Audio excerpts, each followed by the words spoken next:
Shalom, Parashat Re'eh, we have this very difficult verse that says, Abed Tavdun, you shall surely destroy all the traces of idolatry of the land that you're coming to possess. And Rashi interprets this repetition of the verb as a way of saying don't just destroy, but also eradicate, in the sense of go to the root and uproot it. It comes from the Latin, to eradicate is to go to the root and to remove the root. And there is something to it, which is that if I want to cut herbs that are bad herbs in my garden, they're going to grow again. So if I want the problem to disappear, I have to go to the root of it, underneath the surface of things, and really uproot it.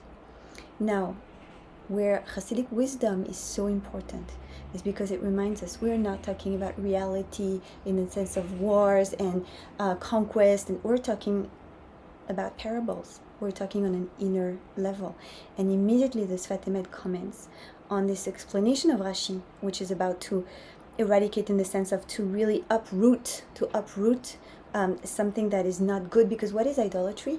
Idolatry is staying stuck with the intermediary, staying stuck in the world of appearances instead of going right to the source of things, actually to the real roots of things, right? The aliveness behind all the things that are palpable and seeable, okay? And it takes a lot of courage to go beyond that and to not get stuck in appearances and addicted to appearances and to what's graspable and tasteable.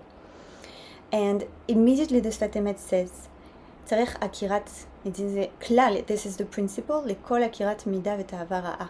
We need to uproot all bad character trait within us and bad desire, bad appetite within us.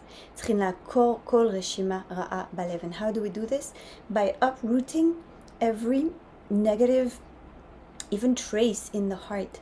And that's a very deep teaching for us, because it reminds me that it's not enough to decide I'm not going to act out on anger, on envy, on resentment, on you name it, yourself, right? It's not enough. It's not enough to not act out. I need to go to the source. I need to go and see deeper in my heart. Where is this coming from? Where is this unmet need? Where is this pain that I'm holding that is translating into acting out, so that I can cleanse this? And we're going to be reading this parasha on Shabbat Mevarachim, on the Shabbat that we're going to bless the upcoming month of Ellul, which is the month of introspection. That is tshuva, that's returning to our true nature. That means really cleansing, uprooting the bad seeds from our garden so that we can replant the most beautiful garden of our soul. Shabbat Shalom.